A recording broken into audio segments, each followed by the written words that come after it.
I recently had a client come in complaining of her new puppy's chewing problem. I told her the puppy is chewing just fine, but you're having the problem with what the puppy is chewing. Are you about to trade yours in for another model because of the same problem? Well, don't make any moves yet. Firstly, you have to understand that chewing is a natural, essential puppy behavior, so you can't and don't want to stop it. It is necessary for their mental development as well as their oral development. It helps them relieve stress and deal with boredom. Chewing also helps them lose their puppy teeth on schedule, and you don't want to mess with that. The key, therefore, is to redirect this essential behavior to that which is appropriate. Remember, you have to realize that at first, he doesn't know the difference between his toys and everything else around the house. So you'll need to teach him the rules, but only through positive reinforcement. To start, it's important to puppy-proof the house. You need to remove anything that you don't want him to get a hold of from his reach.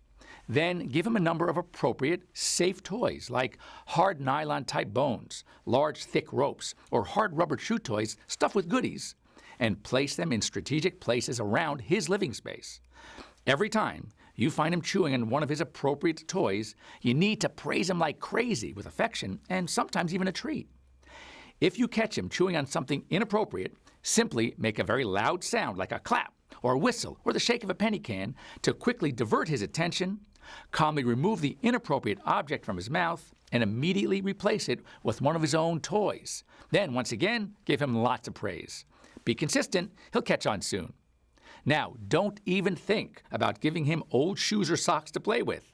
The problem is he can't tell the difference between old junky shoes and your new expensive ones. Actually, giving a puppy old shoes or socks is a great way to teach him to chew on your good stuff. If you do catch your puppy in the act of chewing an inappropriate object, don't reprimand him. That's right. If you scold a dog for chewing the wrong thing, he'll think he's being punished for chewing, period. Then he'll be so afraid that he won't chew anything in front of you for fear that he'll be reprimanded, but will become what I call a closet chewer, which means he will tear your place apart when you're not around to use up all of his chew energy. It's also important to distinguish play biting or puppy mouthing from chewing. Puppy mouthing is very important. Puppies that don't mouth and play bite as youngsters may never learn how to temper and control the strength of their bites as adults. This could become a problem later on. Your puppy will learn much more quickly how to temper his bites if he's allowed to play with other puppies and dogs on a regular basis. There is no better teacher than another puppy or dog to tell your puppy when he is bitten too hard. If your pup doesn't have the chance to play with other puppies on a regular basis, it's up to you to teach him bite inhibition. When he bites too hard, let out a scream in a high-pitched voice to imitate what another puppy would do. This sudden yelp should startle him, and he'll stop biting to look at you. Immediately give him one of his own toys to chew instead, and praise him for chewing the toy instead of you.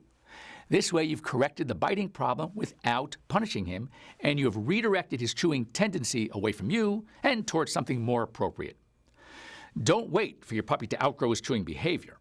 Help him learn the rules by addressing chewing and biting immediately and consistently. If you have any more questions about puppy chewing or any other inappropriate behaviors, make sure to ask your veterinarian. Thanks for joining us on Pet Care TV.